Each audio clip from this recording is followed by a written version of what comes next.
Hi everyone, in this video we will cover some few topics of SVM theory other than 4 chapters, chapter 1, chapter 2, chapter 6 and chapter 14. इसमें question आता है, यह है principles of technical analysis. यह page 3.14 पे दिसंबर 21 में आ चुका है। इसमें प्रिंसिपल्स क्या है? पहला इसमें प्रिंसिपल आता है कि मार्केट डिस्काउंट्स एवरीथिंग, ठीक है। अगला आता है प्राइस मूव्स इन ट्रेंड्स, और थर्ड आता है history trends to repeat itself, ठीक है। फिर अगले इस पर अगले आते हैं मनी मार्केट इंस्ट्रूमेंट। ये होते हैं 6 तरह के। इसमें पहला आता है कॉल मनी, कॉल और नोटिस मनी। दूसरा आता है ट्रेजरी बिल्स। तीसरा आता है कमर्शियल बिल्स। चौथा आता है सर्टिफिकेट ऑफ डिपॉजिट। पांचवा आता है कमर्शियल पेपर्स। और सिक्स आता है repurchase option and reverse repurchase agreement, repo rate और रिवर्स रेपो रेट। फिर अगला क्वेश्चन आता है पॉलिसीज ऑफ पोर्टफोलियो रीबैलेंसेज। पेज 5.54 पे दिसंबर 21 में आ चुका है ये भी।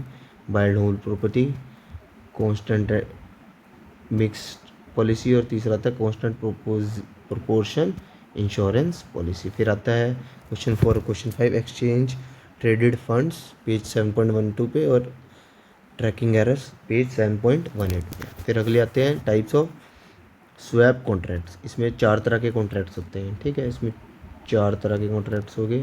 पहला हो गया इंटरेस्ट रेट स्वैप, दूसरा हो गया करेंसी स्वैप, तीसरा कमोडिटी स्वैप, और चौथा हो गया इक्विटी स्वैप। फिर आगे स्ट्रेटजीज फॉर एक्सपोजर मैनेजमेंट। और अगर एक और क्वेश्चन है FCC बीज, ये आ चुका है क्या कहते हैं मई 22 में।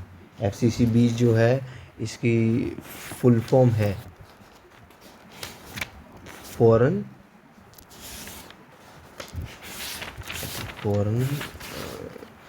करेंसी कन्वर्टिबल बॉन्ड्स, और ECB की है यूरो कन्वर्टिबल बॉन्ड्स। फिर अगले आते हैं हम question types of interest rate. इसमें 2 इंपॉर्टेंट है ज़्यादा, प्राइस रिस्क और नेट इंटरेस्ट रेट।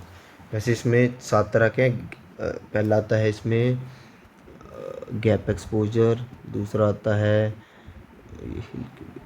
ठीक है, दूसरा आता है बेसिस रिस्क, तीसरा आता है एम्बेडेड ऑप्शन रिस्क, फिर आता है यील्ड का रिस्क, फिर आता है तीसरा प्राइस रिस्क जो इंपॉर्टेंट होता है मैंने, फिर अगर री इन्वेस्टमेंट रिस्क, और फिर आता है नेट इंटरेस्ट पोजीशन रिस्क। फिर आता है methods of hedging of interest rate risk. इसमें ट्रेडिशनल मेथड होता है और मॉडर्न मेथड होता है। ट्रेडिशनल मेथड इसमें सबसे इम्पॉर्टेंट है।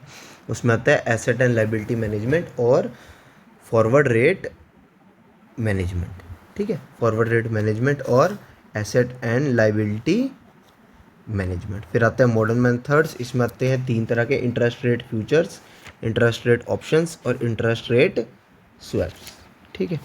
फिर लास्ट क्वेश्चन में आता है डिफरेंट वेज ऑफ डाइवेस्टमेंट और डीमर्जर और डाइवेस्टिचर्स, ठीक है। इसमें आते हैं 5 तरह के। इसमें आता है सेल ऑफ और पार्शियल सेल ऑफ, ठीक है। और फिर अगला आता है spin off, split up, equity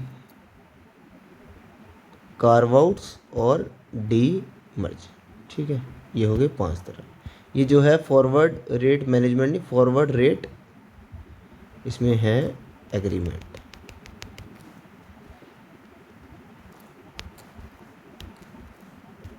ठीक है। तो ये बाकी चैप्टर भी कवर हो गए।